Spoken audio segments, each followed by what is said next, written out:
We get you the rare moments with Bollywood's biggest superstar Amitabh Bachchan on the Best of Agenda 2014. See the emotional side of Big B as he reveals his relationship with his father and talks about his biggest emotional crisis and much more. बाबूजी ने कभी मदिरा पान नहीं किया। तो बहुत से लोग आश्चर्य होते थे कि आप शराब पीते नहीं तो मधुशाला कैसे लिख दिया आपने। तो हमारे ज़माने में मैं 1958 की बात कर रहा हूँ। घर में ऐसा वातावरण होता था कि अब लड़का स्कूलिंग हो गई, अब स्कूल के बाद कहाँ जाना चाहिए, तो हमेशा ही रहता था कि ग्रेजुएट एक बहुत बड़ी चीज़ होती थी, ग्रेजुएट हो जाओ यार।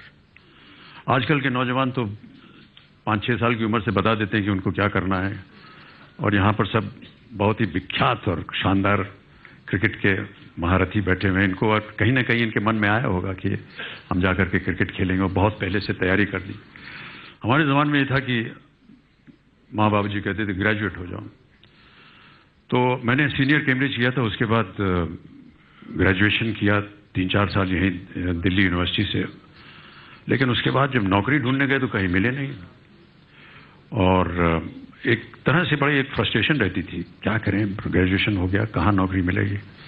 तो हम लोग साथीगण सब बैठ करके यहीं दिल्ली के कॉफ़ी हाउस में बैठ करके कोसते थे, यार ग्रेजुएशन हो गया, कहीं नौकरी नहीं मिल रही, क्या किया जाए। एक दिन एक भाई साहब थे, उन्होंने कहा यार ऐसा है, गलती हमारी नहीं है, गलती हमारे माता पिता की है, और गलती यह है कि उन्होंने हमें पैदा क्यों किया यार। दिस इज द प्रॉब्लम, पैदा किया इस वजह से आज हम लोग। मुझे लगा कि ये बहुत सही बात बोल रहा है, और जिंदगी में पहली बार और आखिरी बार बाबूजी के सामने में गया। कभी भी उनके सामने मैंने ऊंचे स्वर में बात नहीं की। मैंने कहा आज मुझे पता चल गया है कि वजह क्या है इन सब बातों की, आपने मुझे पैदा क्यों किया था। बाबूजी शांत रहे, कुछ बोले नहीं, और हम विलिंगडन क्रेसेंट में, जो कि अब उसका नाम शायद बदल गया है, मदर टेरेसा क्रेसेंट हो गया है, 3 मूर्ति के बगल में मकान था, वहाँ वो सुबह सुबह 4 बजे घूमने जाया करते थे। पीछे डिप्लोमेटिक एनक्लेव है, अब तो बहुत सारी एम्बेसीज बन गई, वहाँ पर पहले जंगल बियाबान होता था वहाँ। और वो 4 बजे उठ करके वो जब जाने लगे तो वो मुझे उठाते थे पढ़ने के लिए।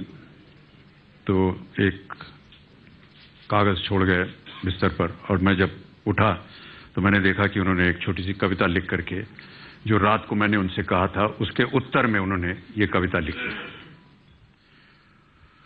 उन्होंने लिखा कि ये कविता है कि जिंदगी और जमाने की कश्मकश से घबराकर मेरे बेटे मुझसे पूछते हैं कि हमें पैदा क्यों किया था। जिंदगी और जमाने की कश्मकश से घबराकर मेरे बेटे मुझसे पूछते हैं कि हमें पैदा क्यों किया था, और मेरे पास इसके सिवा कोई जवाब नहीं है कि मेरे बाप ने भी मुझसे बिना पूछे मुझे क्यों पैदा किया।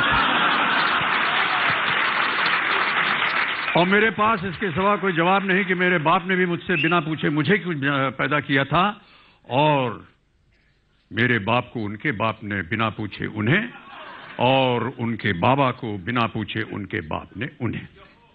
जिंदगी और जमाने की कश्मकश पहले भी थी, आज भी है, शायद ज्यादा, कल भी होगी शायद और ज्यादा। तुम ही नई लीक रखना, अपने बेटों से पूछकर उनको पैदा करना।